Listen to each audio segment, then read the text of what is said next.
Nang panahon na yon, si Elimelech ay pumanaw na at naiwan si Naomi at ang dalawa nilang anak. Ang mga ito ay nakapag-asawa ng mga Moabitang sina Orpa at Ruth, na kapwa na gimbalo sila. Ang pagbabalik sa Bethlehem ni Naomi at Ruth. Pagkatapos ng taggutom sa Israel, nagpasya si Naomi na bumalik doon, kasama si Ruth. Sa kanilang paglalakbay, sila ay naglakad. At sila ay tumakbo na mabilis, tumakbo na mabagal, maglakad ulit. At sila ay napagod. Hiningal, kaya't sila ay nagpahinga. Nagpaypay. Tumayo sila at nagpatuloy sa paglakbay. Sa Bethlehem, naging masipag si Ruth. Pinaglingkuran niya ang kanyang biyanan na si Naomi. Siya ay nagluto, naglaba, nagtigib ng tubig. At sa kanyang free time, siya ay pumupunta sa bukid. Nakasuot ng uniform.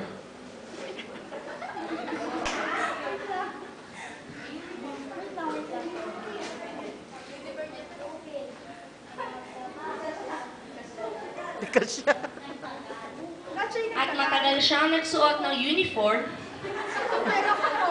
upang mamulot ng palay. Doon siya napadpad sa bukid ni Buz. Si Ruth ay natuwa pagkat napakalawak ng lupain. Marami siyang mapupulot na palay. At may naalala siya. Magpapaalam nga pala siya sa may-ari ng bukid kung pwede siya doon mamulot ng palay. Hinanap ni Ruth ang may-ari. Hinanap niya ng hinanap. Hanggang sa makita niya ito. Nagpaalam siya sa lalaki at siya ay pinayagan. Nagpasalamat si Ruth. Kinabayan niya ang lalaki. Kinabayan niya gamit ang kaliwang kamay. Si Ruth ay tahimik na namulot ng palay. Inilalagay niya ang palay na napupulot sa sako. Meron din siyang black bag. Namulot siya ng namulot hanggang gabi. Gumamit siya ng flashlight.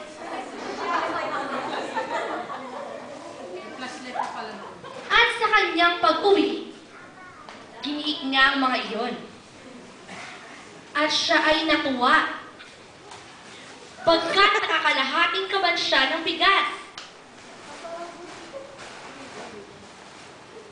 Marami siyang napulot pagkat binili na ni Buz ang mga manggagawa na hayaan siyang mamulot kahit sa tabi ng mga bigkis at naglaglag siya ng mga uhay upang may mapulot si Ruth. Si Buz ay isang may edad na lalaki na napakayaman. Siya ay kamag-anak ni Naomi. Siya ang napangasawa ni Ruth sa ganitong paraan. Sa gabi ng pagpapag-iik ni Buz, pumaroon si Ruth. Ngunit, hindi siya nagpahalata. Siya ay bagong paligo, napakabango, at suot niya ang pinakamaganda niyang damit. At mabagal na itong susuotin.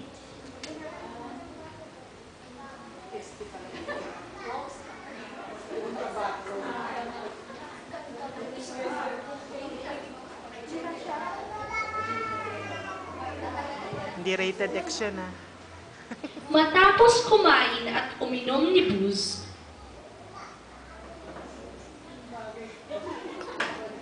siya ay handa ng matulog.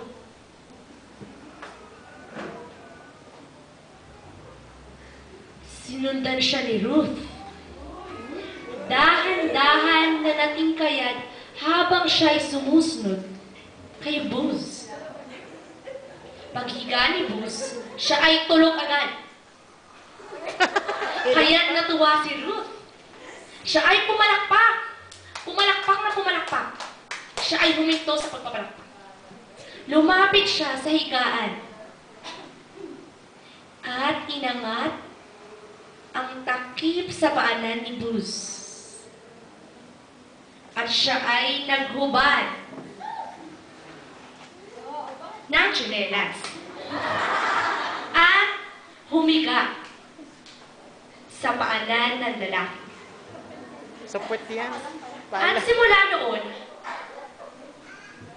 binili ni Buz ang lupain na nakapangalan kina Elimelech, Mahalon at Kilon. Kasunod doon, naging asawa na ni Ruth si Buz. Tantananan!